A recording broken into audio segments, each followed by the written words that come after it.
ফাঁসির বদলে ওরা ইন্ডিয়ার সাংবাদিক বলেছে যে বাংলাদেশের প্রধানমন্ত্রীকে ভারতের প্রধানমন্ত্রী দাসীর মতো ব্যবহার করেছে। কত ন্যাক্কারজনক কথা, কত লজ্জাজনক কথা। আমার দেশের প্রধানমন্ত্রীর ব্যাপারে এত বড় কথা বলার দুঃসাহস ভারতের সাংবাদিক দেখিয়েছে। বাস্তবতাও তাই, বাস্তবতাও তাই। ক্ষমতা চাই, সব দিয়ে যাও, ক্ষমতা দরকার। ক্ষমতা পাইতে গিয়া আমার বাংলাদেশকে বিক্রি করে দিয়েছে। বাংলাদেশের লোক হুবহু মিলে গেছে, মনে হয় যেন 5 আগস্ট 6 তারিখে এই আয়াত নাজিল হয়েছে। ঠিক কিনা কও? মনে হয় যেন 5 তারিখে গেছে, 6 তারিখে আয়াত নাজিল হয়েছে। আল্লাহ কয়, এই তোর 6 আয়াত শেষ, তোর 6 আয়াত শেষ, তোর দুনিয়াও শেষ, তোর ডাইনাতও শেষ, তোর বামাতও শেষ, তোর আখেরাতও শেষ, তোর দুনিয়াও শেষ, তোর টেহা পয়সা যা ছিল এটিও শেষ, তোর বউও শেষ, দাঁড়িয়ে আছিল এটিও শেষ।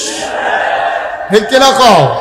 তোর সবই শেষ। মনে হয় যেন 6 তারিখে আয়াত নাজিল হয়েছে। এটাই কোরআনের বৈশিষ্ট্য। সুবহানাল্লাহ বলবেন না? সময়ে সময়ে কোরআন আপনার সাথে মিলে যাবে। এটাই হচ্ছে ইসলাম, এটাই হচ্ছে কোরআন। এই মানুষগুলো যখন চলে গেল, তাদের সম্পদগুলো কাজে লাগলো না। আমি গতকালকে সোশ্যাল মিডিয়ার সুবাদে দেখছিলাম যে আমাদের একজনের একটা বাড়ি, বাংলু বাড়ি গাজীপুরে, ওটাকে এত সুন্দর করে ওরা বানাইছে। এখন দরজাগুলা খুলে নিয়ে গেছে, জানালাগুলা নিয়ে গেছে। এখন ওইখানে কেউ ছাগল লইয়া যায়, কেউ এই বাচ্চা লইয়া ঘুরে, কেউ বাদাম খায়, ফলাফলে ক্রিকেট খেলে, কেউ ফুটবল খেলে। ওই তাব্বাত ইয়াদা, তোর জিনিস তোর কোনো ব্যবহার করতে দেব না, তোর ধ্বংস করে দেব। এই বাচ্চাগুলোকে বসাই দেন দুটোরে। সবাই কোন আমিন, জোরে কোন আমিন। তাইলে এই যে আল্লাহ তাবারক ওয়া তাআলা আপনাকে ওই মানুষগুলো যারা পুঁজিপতি ছিল, টাকাওয়ালা ছিল, অন্যায়ভাবে টাকার মালিক হয়েছে, তারা ইসলামের বিরোধিতা করেছে।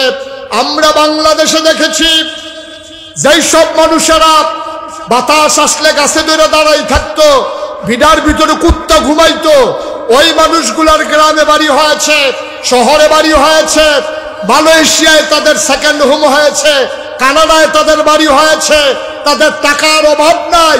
আমরা দেখলাম এই মানুষগুলো 5 বছর আগে কেমন ছিল, 5 বছর পরে কেমন হয়েছে। ওরা ইসলামের জন্য সবচেয়ে বড় বাধা হয়ে দাঁড়িয়েছে।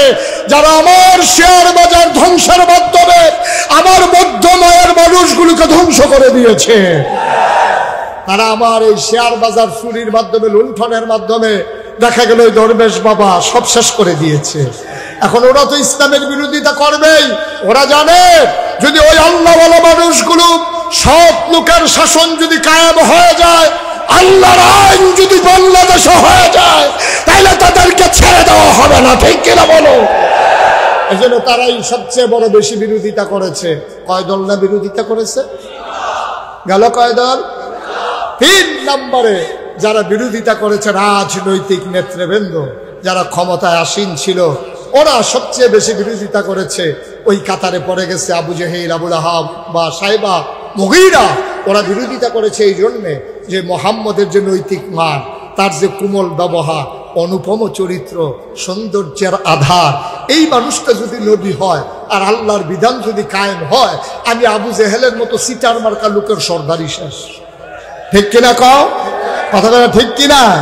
যেই মানুষগুলো আল্লাহকে ভয় পায়, যেই মানুষগুলো নিজে রুটি রুজির উপরে নির্ভর করে সমাজ চালায়, রাষ্ট্র চালায়, বাংলাদেশের 2 জন মন্ত্রী হওয়ার পরে তন্ন তন্ন করে খোঁজার পরেও রাজনৈতিকভাবে প্রতিহিংসা পরায়ণ হয়ে মিথ্যা ট্রাইব্যুনাল সাজিয়ে মিথ্যা সাক্ষী এনে যাদেরকে ফাঁসি কাস্টে ঝুলানো হলো, অথচ তাদের বিরুদ্ধে একটা টাকা আত্মসাতের কোনো অভিযোগ দাঁড় করাইতে পারে না।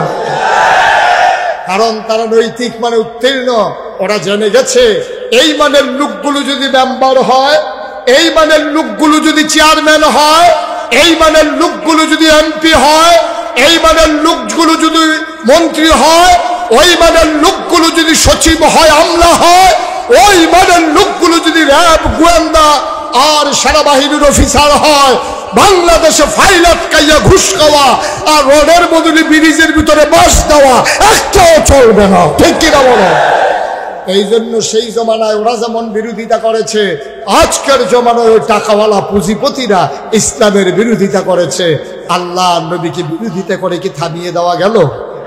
ইসলামের মুসলমানের সংখ্যা কমলো না বাড়লো? কথা কয় না, কমলো না বাড়লো? মুসলমানের সংখ্যা হু হু করে বাড়তে শুরু করলো। আবার কাফেরের মাথা ঠান্ডা না গরম? ওই যে আমাদের ইন্ডিয়ার মতো। আর নাইলে ৯২ জন লোক মুসলমানের দেশে। আপনারা শুনে অবাক হবেন, যখন ৫ই আগস্ট সরকারের পতন হলো, আমি মুশতাক ফয়েজি কুমিল্লা ডিসির সাথে মিটিং করলাম, এসপি সাহেবের সাথে মিটিং করলাম, সদরের টিউনুর সাথে কথা বললাম, ওসির সাথে কথা বললাম। আমি হিন্দুদের কাছে মন্দিরে মন্দিরে আমরা ওলামায়ে কেরাম গেলাম, আমরা তাদেরকে এনশিওর করলাম যে আপনারা নিশ্চিন্তে থাকবেন, একটা ফুলের টোকা পড়বে না। আমাদের ছেলেগুলোকে বসিয়ে দিলাম। রাত্র ২:৩০ পর্যন্ত আমি ঘুরে ঘুরে মন্দিরের নিরাপত্তা বিধান করলাম। তোমরা আমাদেরকে বিনিময়ে এটাই দিলা। আমরা তোমাদের মন্দিরগুলোকে দেখে রাখলাম, তোমাদের দোকানগুলোকে আমরা চেয়ে রাখলাম। আর সেই শতকরা ৮ জনও না, কয়েকজন, তোমরা ৪-৫ জন, ওরা তোমরা মিলে আমার স্বাধীন বাংলাদেশে চিটাগঙ্গের সেই আদালতের ভিতরে তোমরা আমার মুসলমানের বুকের সাইফুল ইসলাম আলিফকে দিবালুকে সড়ক পথে ফেলে তোমরা দাও দিয়ে কুপাইয়া আমার আলিফকে তোমরা হত্যা করেছো, ঠিক কিনা বলো? আমরা তোমাদেরকে আশ্রয় দিলাম। বাংলাদেশের হিন্দুরা, মায়ের গর্ভে শিশু যেমন নিরাপদ থাকে, বাংলাদেশের হিন্দু এর চাইতে বেশি নিরাপদ আছে, ঠিক কিনা বলো? বাংলাদেশের হিন্দুরা টেরে পায় নাই কই আছে, কোনো আক্রমণ হয় নাই। পুরো গ্রামে, আমার গ্রামে মাত্র একটা হিন্দু ঘর আছে, মাত্র একটা। আমি তারে জিজ্ঞাসিলাম, রে তোরে যদি মাজ্ঞানো রাখা আমরা ১০,০০০ ভুটান না গাইস, সকলে একটা ফুল দিলে তোর কি অবস্থা হইব? হুজুর আমি আস্তে করে আকাশের দিকে উড়া যায়। আমরা তো এটা করি নাই, আমরা তো তার নিরাপত্তা বিধান করেছি। কোনো দুষ্ট প্রকৃতির মানুষকেও আমরা তার বাড়ির দিকে উঁচু করে তাকাতে দেই নাই, তার মায়ের ইজ্জত আবরুর উপরে আমরা আঘাত করি নাই। অথচ তোমরা পাগলের মতো বাংলাদেশে সন্ত্রাসী কার্যক্রমে ধরা পড়েছে, তার বিচার করতে যাওয়াতে তোমরা সংখ্যালঘু ট্যাগ লাগাই দিছ। আমরা কি বুঝি না মনে করছো? মনে করেন, আরো সহজ করে বলি, আমাদের এই জাফর ভাই কই? আচ্ছা, মনে করেন আমার আদরের শরীফ, এই শরীফকে ৩ জন ছেলে মারতে আসতেছে। খুব খেয়াল করেন, চিকন কথা, কয়জন? কথা বলা, কয়জন? শরীফকে মারার জন্য ৩ জন আসছে। আসার পরে এর ভিতরে একটা এতিম ছেলেও আছে। মারতে যে আসছে ৩ জন, এর ভিতরে একটা এতিম বাচ্চা আছে। তেও মনে করছে ফিটা যখন দেবো 2টা দিয়াই খারাপ কি, হেতে রঙে রঙে গেছে শরীফের ভাই। তখন শরীফের ভাইতে 15-20 জন বাড়িয়ে যখন দৌড়ান দিছে, এখন এই 3টার ভিতরে যখন ফিটা শুরু করছে, এতিম কি ফিটার ভিতরে পড়ছে না বাইরে পড়ছে? এখন সবাই হাইটা কি কয়, শরীফে তো ভালো মানুষ, তো এতিম ফলার আর এমনি ফিডর। শরীফ কি এতিম ফলারে ফিরছে না সন্ত্রাসীরে ফিরছে?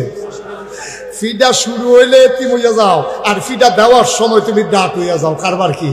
তোমরা বাংলাদেশের হিন্দুরা, তোমরা যদি সুন্দর মতো থাকো আমাদের তা আপত্তি নাই। তোমরা যখন মানুষের উপরে আক্রমণ করতে চাও তখন সংখ্যালঘু থাকো না, যখন তোমাদের বিরুদ্ধে মামলা হয় তখন তোমরা সংখ্যালঘু হয়ে যাও, ঠিক কিনা কও?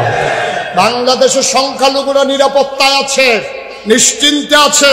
কোন সংখ্যালঘুর উপরে বাংলাদেশে আক্রমণ হয় নাই। যতগুলো আক্রমণ হয়েছে, যতগুলো মামলা হয়েছে, সবগুলো হয়েছে সন্ত্রাসীর বিরুদ্ধে, ঠিক কিনা বলো? আপনার বাড়িতে মেহমান আসছে, আপনার বাড়িতে এক মেহমান ছেলে বেড়াইতে আসছে, আর আপনি 5 ওয়াক্ত নামাজ মসজিদে গিয়ে পড়েন। ফজরের নামাজ পড়ে আইসা দেখেন আপনার ছেলেরাও ঘুমায়, মেহমানও ঘুমায়, আপনার আর সহ্য হয় না। আর আমার ঘরে আমি 5 ওয়াক্ত নামাজি মসজিদ কমিটির সভাপতি, আমার ফুতায় তোরা ল্যাপ গায়ে দিয়ে শীতের ভিতরে ঘুমাইবি নামাজ না পড়িয়া, আমার কি আর ইজ্জত থাকে? উনি ফিডা শুরু করছে, ফিডার ভিতরে মেহমানও পড়ছে। মেহমানে লাভ 2 টাকা, মেহমান। এখন বাজারও মানুষে কইতে আছে, হাজি সাহেব তো খারাপ মানুষ, মেহমানদের সহ ফিডে। হাজি সাহেব মেহমান পিটায় না, বেনামাজিরে পিটে, ঠিক কিনা বলো? সুতরাং কায়দা মতো কথা বললে হবে না। হাজি সাহেব একটা মেহমানকেও পিটায় নাই, মেহমানকে আদর করে দেশি মুরগি খাওয়াইছে। আর যখন ফিটা শুরু করছে বেনামাজিরে পিটা শুরু করছে, ঠিক কিনা কও? কথা বলতে তো মজা, বড় আনন্দ করে কথা বলো। এই বাংলাদেশে আমরা জানতে চাই কোন জায়গায় কোন মন্দির আক্রমণ হয়েছে, আমাদেরকে তালিকা দাও, আমাদেরকে তালিকা দাও। আমরা সরজমিনে তদন্ত করব। সরকারের প্রশাসন লাগবে না, গোয়েন্দা লাগবে না। বাংলাদেশের 18 কোটি জনতা, এক একজন এক একটা গোয়েন্দা, ঠিক কিনা বলো? বাংলাদেশে কোথাও আক্রমণ হয় না। আক্রমণ হয়েছিল সরাই, কিরাই। কথা ঘুমাই গেছেন নাকি আপনারা? ব্রাহ্মণবাড়িয়া সরাইল, এটা পত্রিকাতেও আসছে। কালীগড়ে নাকি বারবার আগুন ধরাই দেয়, ওইখানে আবার কিছু মুড়িদ আছে। এই ঘটনার পরে আমি গেলাম, ওইখানে মাহফিল দিলাম যে আমি আসতেছি, তোমরা রেডি হও। সবাই রেডি করলো, মাহফিলের আয়োজন করলো। আমি ওইখানে গিয়ে জিজ্ঞেস করলাম, এই সারাটা বছর তোমরা একসাথে থাকো, তো হিন্দু মন্দিরে আগুন লাগাইতে গেছে কেন? হুজুর আমরা আগুন লাগাই নাই, আপনার কাছে, আপনার তো আপনার মুরিদ, আমরা সত্যি করে বললাম পুরো মুসলমান আগুন লাগায় না। তো লাগাইছে কে, ধরতে পারছো? জি হুজুর ধরতে পারছি। কেমনে ধরছো? কই যে হুজুর প্রতিদিন যখন আগুন লাগায়, চিন্তা করলাম আগুনটা লাগায় কে? ধরার জন্য আমরা মুসলিংডি দিয়া দড়ি টড়ি নিয়া ওই মন্দিরের উপরে, আম গাছ আছে, ওই গাছের উপরে বসে রয়েছি। সন্ধ্যার পর, রাতে তো আগুন ধরায়, সন্ধ্যার পরে উঠে বসে রয়েছি আর অপেক্ষায় আছি কখন দেখি আগুন ধরাইতে আসে। মাঝরাত যখন পার হয়ে গেল, আমরা নির্ঘুম রাত কাটাই অপেক্ষা করতেছি। হঠাৎ করে দেখলাম দুইটা লোক আস্তে করে মন্দিরের দিকে আগাইতেছে, কালীঘরের দিকে আগাইতেছে। গিয়া কালীঘরের কাছে গিয়া যেই মাত্র দিয়া সোলাই বাড়ি মারছে আগুন ধরাবে, লাফ দিয়া গাছের থেকে পড়ে গেলাম। আঞ্জা দিয়া সবজিরে ধরলাম, ফিসমোড়া বান্ধিয়া বানলাম, লুঙ্গি খুললা দেখি একটারও মুসলমানই করাইছে না।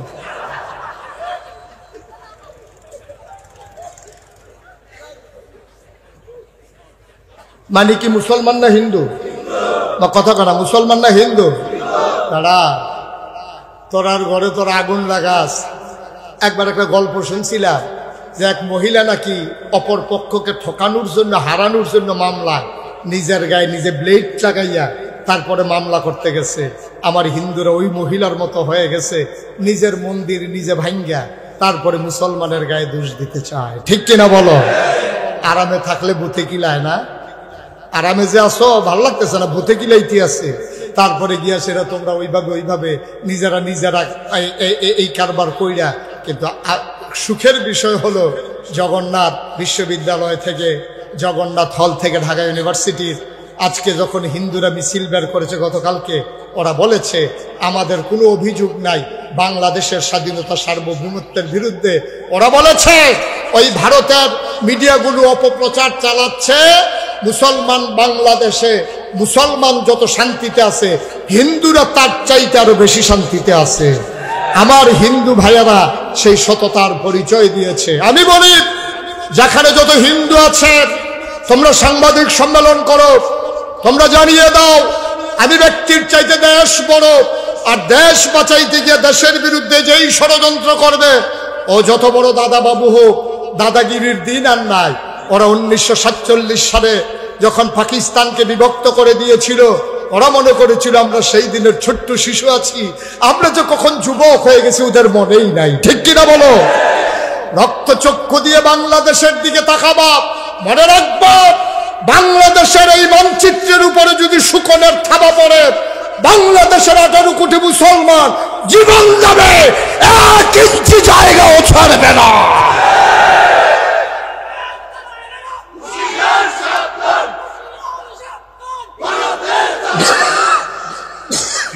সবাই পড়ে না আমি? তাহলে কয় দল মানুষ? 3 দল যখন বিরোধিতা করলো, নবী থেমে গেছেন, নবী চুপ মেরে গেছেন, নবী দেশ সাইডে বাইরে গেছেন, ঘরের ভিতরে বন্দী হয়ে গেছেন, নবী দল ছেড়ে দিচ্ছেন না। আল্লাহ নবী দিনের দাওয়াত দিতেই আছেন। কাফেরের আবার মিটিং করলো, এখন কি করা যায়? সবাই মিলে সিদ্ধান্ত নিল, চলো আপোষ রফায় চলে যাই, চলো আপোষ নামায় চলে যাই। সব কাফেরারা মিলে নবীর দরজায় এসে দাঁড়ালেন। নবীজি দেখে বললেন, আহা কি সৌভাগ্য আমার, মক্কার সকল নেতারা আমার ঘরের দরজায়, আহলান সাহলান মারহাবা, মোস্ট ওয়েলকাম, আমার ঘরে আপনাদেরকে স্বাগত। নবী পানি দিলেন, ওরা হাত মুখ ধুয়ে নিলেন। নবী খুরমা খেজুর দিলেন, গাওয়া দিলেন। নবীজি এই ছাগলের গোশত দিলেন, রুটি বানিয়ে দিলেন, কিশমিশ দিলেন, আনার দিলেন। সবাই মন মতো করে খাইল। নবীজি জিজ্ঞেস করলেন, চাচারা কেন এসেছিলে? যে তোমার সাথে একটু জরুরি পরামর্শ। তোমরা যে যা শুরু করলা তুমি বাবা, তোমার তো আচরণ ভালো, এই যে একটা খাওয়া দিলা, অনেকদিন হয় এরকম একটা খাওয়াই, সব দিক দিয়ে তো তোমার ভালো, চেহারাও ভালো, হাসিও সুন্দর, ব্যবহারও নম্র, সম্মান করতে শিখেছ, সব ঠিক আছে, তুমি আল আমিন, তুমি সাদেক, সব ঠিক আছে। কিন্তু বাবা ওই যে ধর্মের মুখে সুনকালি মাখাইতেছ, এই দেবদেবীর বিরুদ্ধে কথা বলতেছ, তোমার জন্য একটা কথা নিয়ে আসছি না, 3টা জিনিস তোমাকে দেব। কয়টা? আহা, ঘুমাই গেছেন সব? কয়টা? কথা কয় না, কয়টা? তোমারে 3টা জিনিস দেব, তুমি চুপ মেরে যাবা। কয় কি কি দিবেন? আচ্ছা তাইলে আমাদের কথা বলি। হ্যাঁ, আপনারা যখন বলবেন তখন আমি আর বলবো না, আবার আমি যখন বলবো আপনারা আবার বলবেন না, আমিন বলবেন না। কয়টা জিনিস দেবে? আবার কাফেরেরা কয় 1 নম্বরে যত টাকা চাও টাকা দেব, যত টাকা চাও আবার সামনে বস্তায় ভরে টাকা জমা করে রাখবো, যতক্ষণ মন চায় নেবা, শর্ত হইল এক আল্লাহর কথা আর বলা যাবে না। আপনার কি রাজি নাকি? টাকা পাইলে চুপ মেরে যাবে? আপনি তো এই কারবার আগে করছেন, তো এই কারবার তো আগে করছেন, টাকা পাইয়া যে আপনারা কি ঘটনা ঘটাইছেন সেই কথা বলেন। উনি যে ঘুরা বসা লাগবে বুঝে নাই, ঘুরা বসেন আমার দিকে, নিয়ম হইছে এটা, মাহফিলে আইন হইছে। হ্যাঁ, আইন মানে না, রাষ্ট্রবিরোধী। মার হাবা কয় না, যেন কেন মার হাবা। টাকার কাছে আমরা বিক্রি হই না কি হই না? হই। অথচ নবীজিকে বলছে কাবার সামনে সব টাকা জমা করে রাখবে, যতক্ষণ মন চায় নেবে। নবী কি রাজি হইছে? কিন্তু আমার দেশে তো রাজি হয়ে যায়।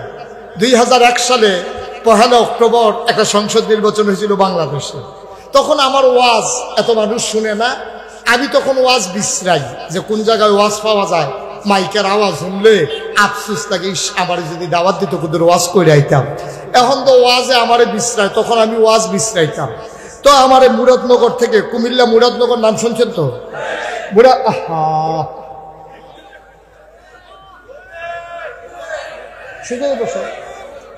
আমিন বলেন। তো মুরাদনগর থেকে এক লোক আসছে আমার দাওয়াত দেওয়ার জন্য। তখন 2001 সাল, তখন তো আমার এত প্রচার প্রসার হয় নাই, মানুষ আমাকে চিনে না এত। আমি যখন শুনছি যে মুরাদনগর থেকে দাওয়াত দিতে আসি, আমি তো ঘুম ফালাই উঠটা দিছি দৌড়। আমি গিয়া করলাম, ভাই কি দাওয়াত দিতে আসি? আপনি বিশ্রাইতে আসছেন, দাওয়াত কি দিবেনি? কথাবার্তা সব শেষ। তো আমি জিজ্ঞেস করলাম, ভাইরা এই ভাই আপনি যে মুরাদনগর থেকে আসছেন, ওই যে 1 তারিখে যে নির্বাচন হইল কেমন হয়েছে? ওই হুজুর 1 তারিখে নির্বাচন কেমন হয়েছে যদি শুনেন আপনার একটা আফসোস লাগবে, ইস আমরা বাড়ি যদি মুরাদনগর হইতো। আমি কি মুরাদনগর বাড়ি করবো? কইছি আমার মুরাদনগর বাড়ি দিয়ে কি করবো? হুজুর আফসোসটা কইতে আছে। আমি কি আফসোস? রাইতের বাজে 2:30। কয়টা? কথা কয় না, কয়টা? রাইতের বাজে 2:30। এমন সময় এক লোক এসে দরজায় নক করছে। নক করার সাথে সাথে আমি লাভ দিয়ে উঠে গেছি। আমি কই এত রাইতে এক ডাকে উঠলেন কেমনে? ফাতলা ঘুম তো, গাড়াটা দেই না, কারণ কোন সময় উঠা লাগে নির্বাচন সামনে। ফাতলা ঘুম উঠা লাভ দিয়ে উঠছি পরে। তো যিনি নির্বাচনে দাঁড়াইছে উনি 3টা 500 টাকার নোট আইনা আমার হাতে দিছে। ভাই এদিকে এদিকে মনোযোগ দেন না, আমার কথা সবটা শুনতে হবে। তো 3টা কত টাকার নোট? 500 টাকার নোট। 3টা 500 টাকার নোট এনে দিছে, বলছে যে নেন এই টাকাটা রাখেন। তাই বললাম কিসের? ওই লোকটা কইতে আছে। আমি তখন জিজ্ঞেস করলাম, ভাই এটা কিসের টাকা? আপনি কি আমার কাছে, আমি কি আপনার কাছে টাকা পাই? কয় না। কিছু কিনবেন? কয় না। তাহলে টাকা দিচ্ছেন কেন? আপনার তো দেখি দিন দুনিয়ার কোনো খবর নাই। আমাদের মুরাদনগরে প্রতি ভোট দাম উঠছে 500 টাকা। তা আপনার ঘরে হলো 3 ভোট, 3 পাঁচা 1500। ওই টাকাটা দিতে আসছিলাম। তা আমি কইলাম কি টাকা রাখছেন? ফিরসা হুজুরের দাওয়াত দিতে নেছেন মাহফিল, ভোট বেচা ঠেহা খান, এই কারবার করছেন? জি না হুজুর, আমি কি এই মানুষ নাকি? আমার দেখেন না কি সুন্দর মানুষ, আমি টাকা খাওয়াই না মানুষ। আপনি কি কইছেন? আমি কইছি ও নির্বাচনের বাকি রয়েছে 1 সপ্তাহ। এত আগে যখন প্রতি ভোট 500 উঠছে, আগের রাইতে কত উঠে নাচাইয়া টেহা রাখতাম পারতাম না। নাউজুবিল্লাহ বলবেন না? আহারে মুসলমান, আহারে মুসলমান, আমরা ভালো মানুষ, আমরা ভালো মানুষ। আমি যদি এখন একজন লোকের বাপ উঠাইয়া গালি দেই, আপনি চিৎকার করে বলবেন হুজুর আপনাকে সম্মান করি, ভালো আছেন। আপনি মরা বাপ নিয়ে কথা বলবেন না, কথাটা আমারও লাগবে। আমারও যদি আপনি বাপ উঠাইয়া গালি দেন, এটা স্বাভাবিক। বাপ উঠাইয়া গালি দিলে আপনার কলজায় এত লাগে, আর আপনি যে নিজে গিয়ে নিজের আব্বার নাম বদলাইয়া আসলেন, ওইটা কেমন হয়েছে? আপনি যখন জাল ভোট দিতে গেছেন, আপনারা এজেন্ট জিজ্ঞেস করছেন আব্বার নাম কি? আপনার আব্বার নাম কুদ্দুস, আপনি না বলছেন আলমগীর? ঠিক কিনা কও? আপনি কুদ্দুসের ফুতে আলমগীর কইয়া ভোট দিয়ে আইয়া পড়ছে। আপনি কি ফুত রইছেন ওহনো কুদ্দুসের? আপনি কি মানুষ রইছেন নি? আপনি কোন জায়গায় গেছেন? নিজের বাবার নাম নিজে বদলাই ফেলেন। এমপি হলে আরেকজন হবে, মন্ত্রী হলে আরেকজন হবে, পতাকা উঠলে এমপির গাড়িতে উঠবে, মন্ত্রীর গাড়িতে। আপনি আপনার বাবা পরিবর্তন করে জাল ভোট দেওয়ার কোনো দরকার ছিল না, ঠিক কিনা বলেন?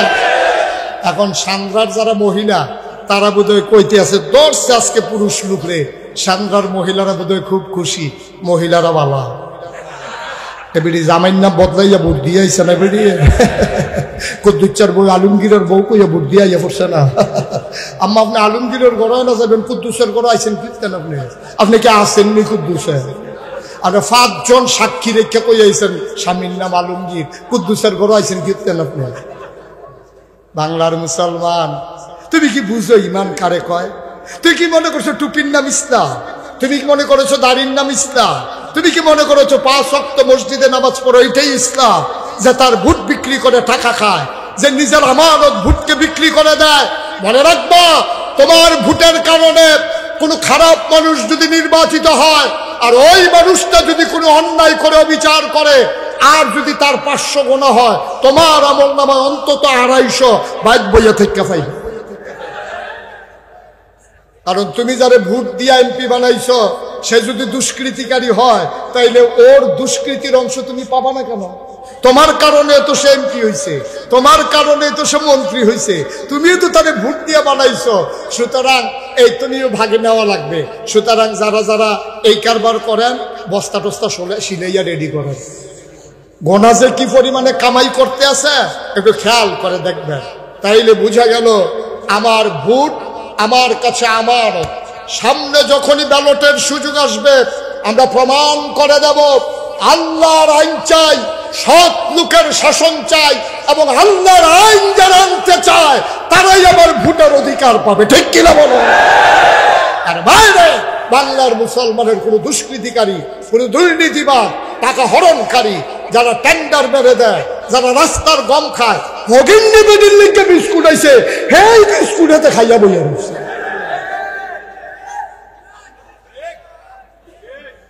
ঠিক কিনা কও?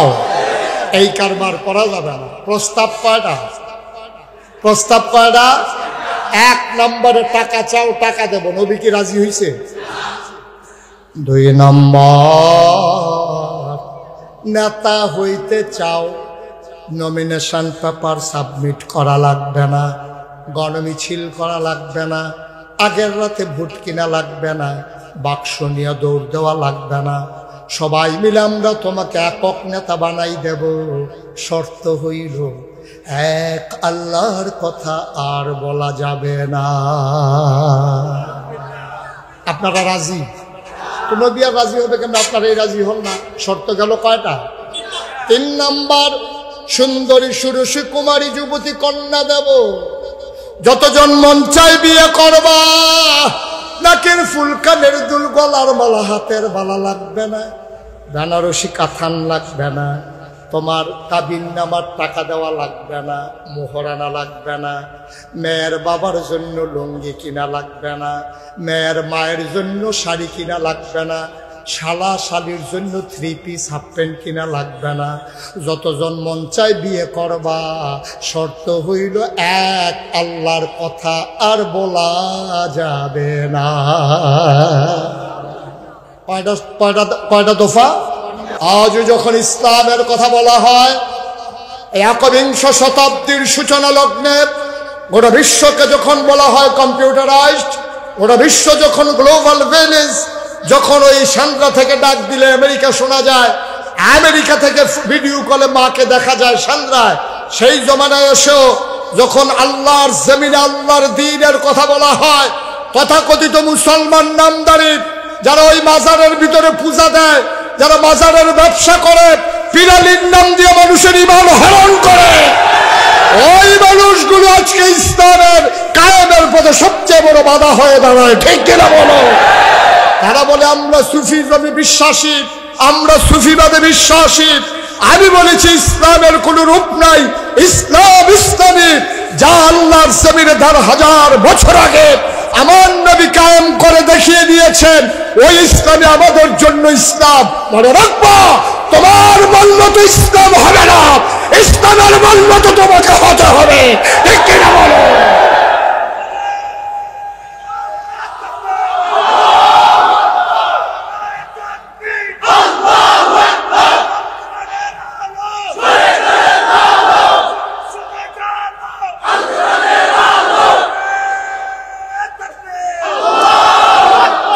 আজ ইসলামের পথের অন্তরায় যারা এই খানকায় বসে বসে শুধু মুরিদ বাড়াতে চায়, আমি বলি তুমি বাড়াও, তুমি সব কিছু খাও, আমার আপত্তি নাই।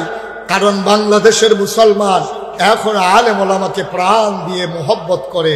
গাছ লাউয়ের বিচিটা লাগানোর সময় নিয়ত করে, প্রথম লাউটা পীর সাহেবের, প্রথম লাউটা হুজুরের, মাছটা বড় মাছটা পাইলে নিয়ত করে মাথাটা হুজুরের জন্যে, গরুটা জব করার সময় নিয়ত করে কলিজাটা হুজুরের, ছেলে বিদেশ পাঠানোর সময় নিয়ত করে প্রথম বেতনটা হুজুরের। আমি বলি সব তুমি প্রথম প্রথম খাও, আমার কোনো আপত্তি নাই। গাছের লাউডা, মাছের মাথাড়া, গরুর কলজাড়া, বিদেশি ফুতের টেহারা সব তুমি প্রথম প্রথম খাও, আমার কোনো আপত্তি নাই। যেহেতু তুমি সব প্রথম প্রথম খাও, ইসলামের উপরে আঘাত আসলে সবার আগে তোমার পিঠটাও পেতে দাও। ঠিক কিনা? খাওয়ার সময় আগে আগে। আর যখন দেখছে যে ফিটাফিটি শুরু হয়ে গেছে, উনি বইয়া সেটা মুড়িদ ফাড়া কয়, সাও শোনো কি কারবার ঐতি আছে, আপনি যাইতে পারেন না, আপনি আগে যান, আপনি তো সব প্রথম প্রথম খান। ঠিক কিনা কর? খাওয়ার সময় আগে আগে বাধা আসলে সাউসেন কি এই দিন আর নাই। ঠিক কিনা কর? বাংলার মুসলমান বুঝতে শিখেছে, বাংলার মুসলমান বুঝতে শিখেছে। এই বাংলার মুসলমান জানে এই পথ কণ্টকাকীর্ণ, এই পথ কুসুমাস্তীর্ণ নয়, এ পথ কাটা বিছানো। এ পথে চলতে গেলে পা হবে ক্ষত বিক্ষত, রাস্তা হবে রক্তে রঞ্জিত। এই বিশ্বাস রেখেই আমরা দ্বীনের পথে এসেছি। ঠিক কিনা বলো? আমরা জানি এই পথে চলতে গেলে টিটকারি হবে, মস্করা হবে, এই পথে চলতে গেলে মামলা হবে, হামলা হবে, জেল জুলুম নির্যাতন হবে, প্রয়োজনে জীবন দেওয়া যাবে, ঈমান দেওয়া যাবে না। রাজি হচ্ছ কিনা? হাত তুলে দেখো।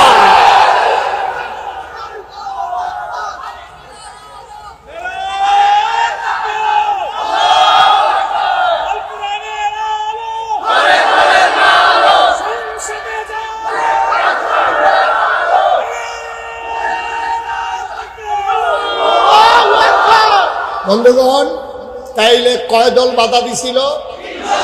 কয় দল? নবীর জমানায় যেই দল ছিল এই জমানায় এই দল আছে নাকি নাই?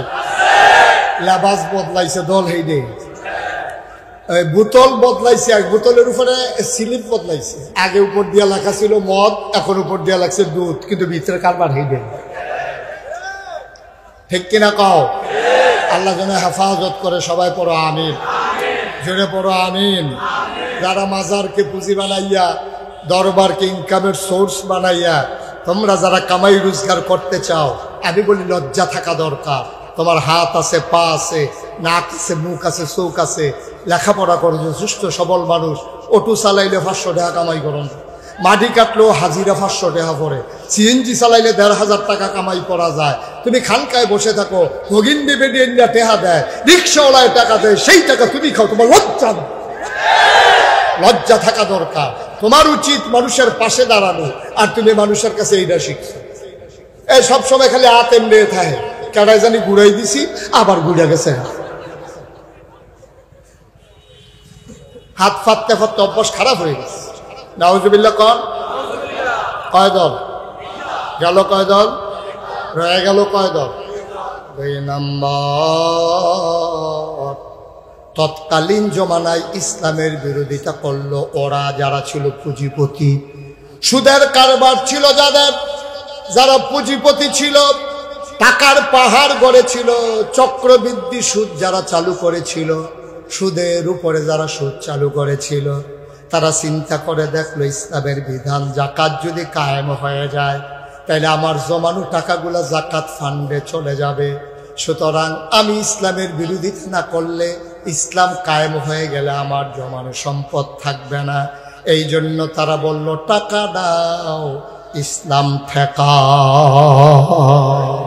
ঠিক কিনা কন? টাকা নাও, ইসলাম ঠেকাও। করলো ওরা তাই।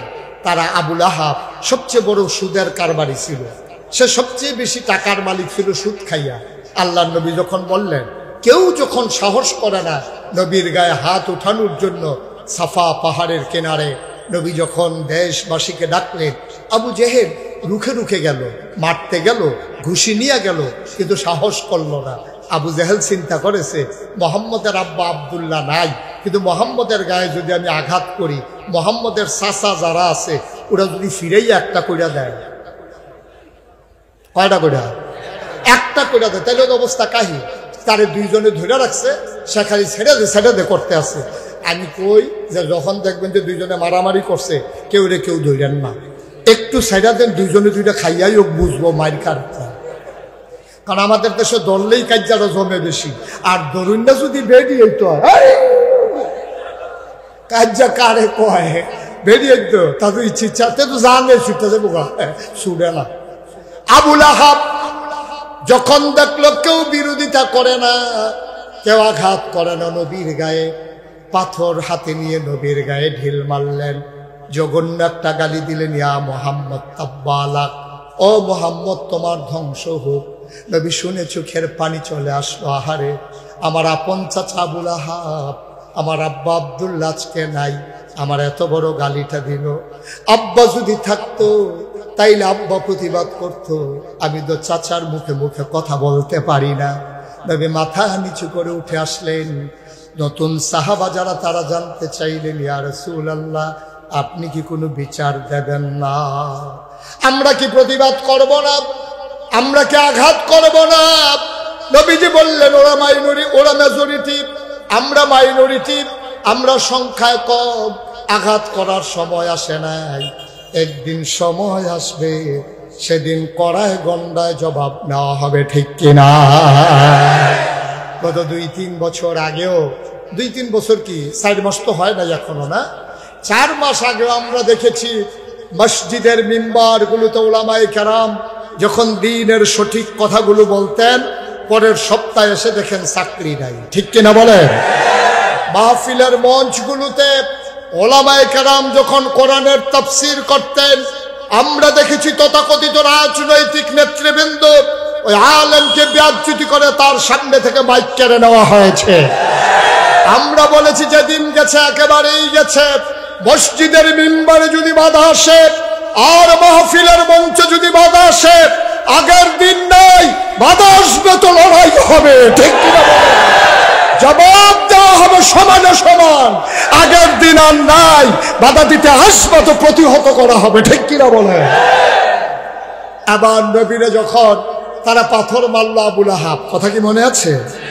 কাফেরারা, এই যারা নতুন মুসলমান, তারা বলতেছে, ইয়া রাসূলুল্লাহ আপনি কি এমন করে গালি মারলো, ইয়া মোহাম্মদ তাব্বালাক, আর পাথর ছুড়ে দিল আপনার দিকে, আপনি কি কিছুই বলবেন না? নবী বললেন, কে বলেছে বলবো না? আমার একটা জায়গা আছে বিচার দেওয়ার মতো, সুবহানাল্লাহ বলবেন না? এটা হাজীগঞ্জ থানা না, এটা কুমিল্লা জজ না, নিম্ন আদালত না, হাইকোর্ট না, সুপ্রিম কোর্ট না, আপিল বিভাগ না। আমি যার দরবারে বিচার দেই তিনি হইলেন আহকামুল হাকিমিন, বলো সুবহানাল্লাহ। এই দরবার কার? কথা কয় না কার? দরবারে বিচার দিলে বিচার পাওয়া যায় না কি যায় না? আল্লাহ কয় উদউনি আস্তাজিব লাকুম, বান্দা তুই আমারে ডাক দে, তুই আমার কাছে চা, চাইতে দেরি আমি দিতে দেরি করি না। আল্লাহর নবী কয় লা হিজাবা বাইনাহু ওয়া বাইনাল্লাহ, তার মাঝে আল্লাহর মাঝে কোনো পর্দা নাই। যখন কোনো মানুষের উপরে আঘাত করা হয় অন্যায়ভাবে, তখন মানুষটা হয়ে যায় মাজলুম। আর মাজলুম যখন আল্লাহ বলে ডাক দেয়, ওই মাজলুমের মাঝে আল্লাহর মাঝে লা হিজাবা বাইনাহু ওয়া বাইনাল্লাহ, মাজলুমের মাঝে আল্লাহর মাঝে কোনো পর্দা নাই। ডাকটা দিতে দেরি, কবুল হইতে দেরি হয় না, ঠিক কিনা? তবে একটু দেরি হয়, 15 বছর লাগে, একটু দেরি হয়, 15 বছর লাগে। আমি অবাক হই, সারা জীবন যারা বলল পালাই না পালায় না, 12টার পরে আর খুঁজেই পাওয়া গেল না। যেই মানুষটা সারাটা বছর কইল খেলা হবে খেলা হবে, খেলা শুরুর আগেই প্লেয়ার ভাইয়া গেছে, ঠিক কিনা? কেমন খেলোয়াড়, খেলা শুরু হওয়ার আগেই তার ওনারে খুঁজে পাওয়া যায় না। ফলাফলে গোল দিতে দিতে দিতে দিতে গিটেটি গিটেটি দড়ি শেষ, কিন্তু খেলা আর শেষ হয়, ঠিক কিনা? কথা বলতে ওজন রেখে বলা লাগে। সে মনে করছে বাচ্চাগুলা মানুষগুলা কিছু বুঝে না, তার অজান্তে আমার যুবকেরা যে ওই সিনা টান টান করে পাহাড়ের মতো দাঁড়িয়ে থাকতে জানে। পুলিশ অফিসার যখন বলে যে গুলি করি একটা পরে একটা আর নড়ে না, ওই যুবক যে বাংলাদেশে তৈরি হয়ে গেছে ওরা জানে না। ওরা জানে না কেমন করে আমার আবু সাইদ সিনা টান টান করে দাঁড়িয়ে যায়। ওরা জানে না কেমন করে আমার মুগ্ধ পানি পানি বলে পিপাসার্থ মানুষের কাছে দাঁড়ায়। ওরা জানে না বাংলার যুবক জীবন দিতে জানে, অন্যায় মেনে নিতে পারে না, ঠিক?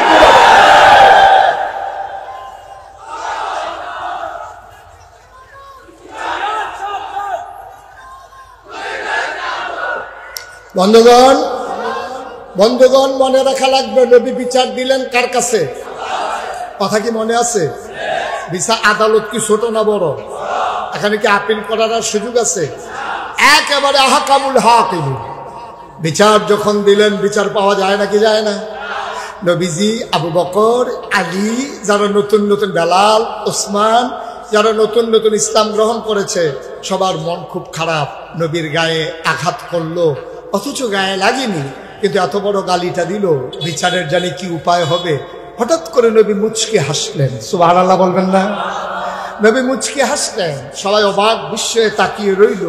এই বেদনার্থে, এই করুণ সময়ে তিনি হাসলেন কেন? নবী যখন হাসলেন, বললেন ওয়ালাইকুম আসসালাম রাহমাতুল্লাহ। সবাই চমকে উঠল, থমকে দাঁড়ালো, সবাই আশ্চর্যান্বিত হয়ে গেল। কেউ তো সালাম দেয়নি, নবী কার সালামের জবাব দিল? নবীজি বললেন, জিবরাইল এসে গেছে রে সাহাবারা। সুবহানাল্লাহ কয় না?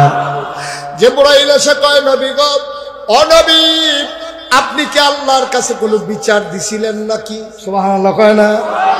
নবীজি কয়, বিচার তো দিছিলাম। কয়, রায় তো চলে আসছে, আল্লাহ আমারে পাঠাইছে রায় দিয়া।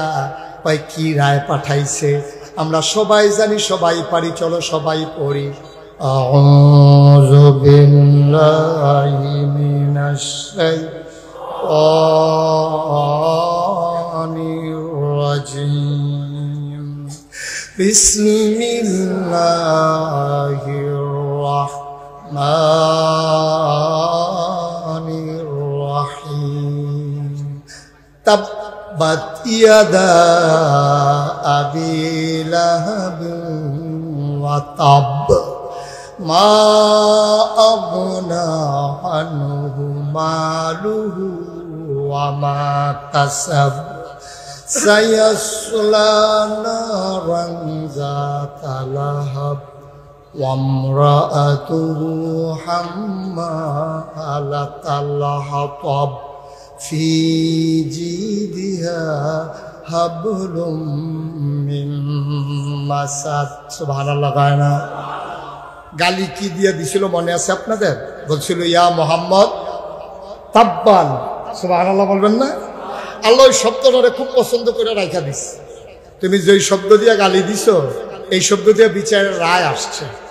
আবু লাহাব বলছিল, ইয়া মুহাম্মদ তাব্বান না, হে মুহাম্মদ তোমার ধ্বংস হোক।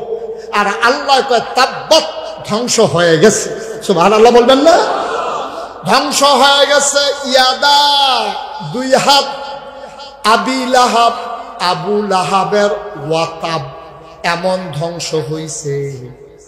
ট্রমা সেন্টারে নিতে পারবা, হাড় ভাঙ্গা কবিরাজের বাড়িতে নিতে পারবা, বাঁশের ছড়ি বাঁধতে পারবা, ভিতরে পাতা দিয়া বাদ দিতে পারবা। এমন গোড়া ভাঙ্গা ভাঙছে এই হাত আর জোড়া লাগবে না, বলো সুবহানাল্লাহ।